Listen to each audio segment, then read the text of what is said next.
All right, thank you guys for coming to my session today. My name is Jeff Williams. I am the CEO and co-founder of Exum Instruments.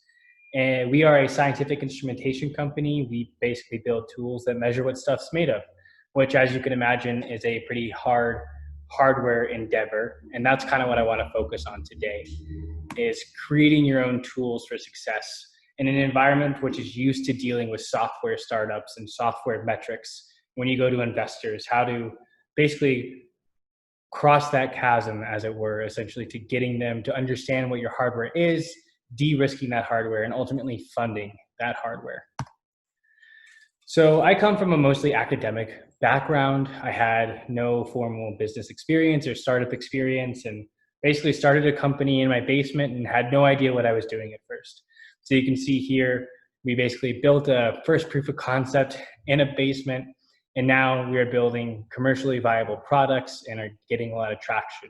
So I just kind of wanted to share what I learned going from the basement dweller startup to actually having a operational company now.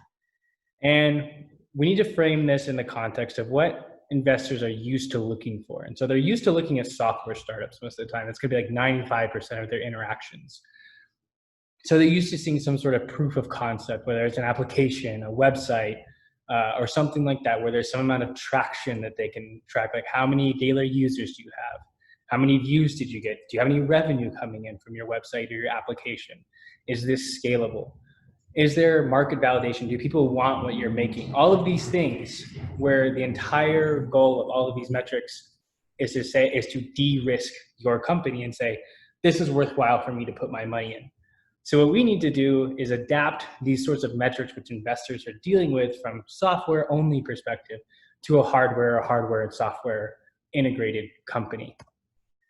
And the sentiment that most investors are going to have towards you when you are sitting across the table with your pitch deck with them is going to be hardware is hard. That's what everybody has always said for decades now. It's hardware is hard. And that's not true anymore.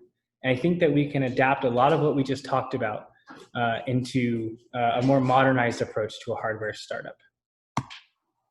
And the other side of this is that you're going to be caught in this catch-22 a lot of the times when you first start out, is that you need the investment to prove that it works, but you need to prove that it works to get the investment. So what we're going to dive into is how we can kind of break out of this loop and get incremental gains as a hardware company in order to keep lockstep with our software equivalents. So fundamentally, what we need to do first as a hardware company is you need the smallest, cheapest proof of concept. And this isn't to prove out everything that you want to do as a company and everything that you want to change in the industry that you're addressing. We need to prove only the fundamental concept of our technology. And as an example of this, the first instrument that we built, this one that we built in a basement, it produced one figure. And that figure just proved that what I was saying, I was not full of crap, basically. It works, it has leg to the technology, and therefore you can take the investors along a story now about where you want to go with this technology. Then you can build out the full picture, and that's where their investment money comes into. So you've de-risked a little bit of it, but they're not always going to be willing to just jump in, even just off of one figure like this. And what you want to do is you want to look in your space, tangential to your space, and find an OEM provider. Find somebody that's really knowledgeable about what you're doing or what you're trying to solve, and get them to come on board alongside. So this could be both in the academic realm as external validation, but also like what we did for our company is we found a manufacturer that we told them what we are trying to do in the scientific instrumentation space. They really loved our idea, and that helped us to then bring them along for the ride with the investor. And from the investor's perspective, they get to look back at the manufacturer and say, oh, this is some really good validating experience that these people have, and they see something here because I don't know anything about any of this hardware. And that's going to be the majority of the investors you talk to. They're not going to know much about your space. You're going to find a lot of investors with experience in like software, fintech, or ag tech, or ed tech, whatever it is. But in hardware, a lot of times you're dealing with really niche environments. And it takes a long time for education.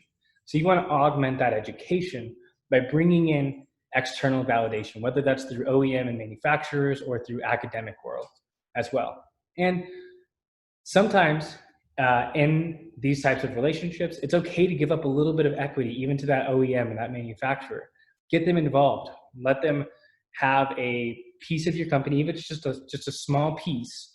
And that way, not only does it give validation that the OEM is willing to take a risk on you, but they want you to succeed now. And so they're going to work with you in the development process. And a really big point that I can't stress enough is don't be so secretive. I see so many people like not wanting to talk about their idea. And it's fine to keep kind of like your really secret sauce secret, get that in a patent. That's fine. But don't close out doors because you're unwilling to even have a conversation, because you want people to get excited about what you're doing and the potential about what you're doing. And sometimes there can be this like over secretive nature to hardware startups because you think somebody is going to copy you.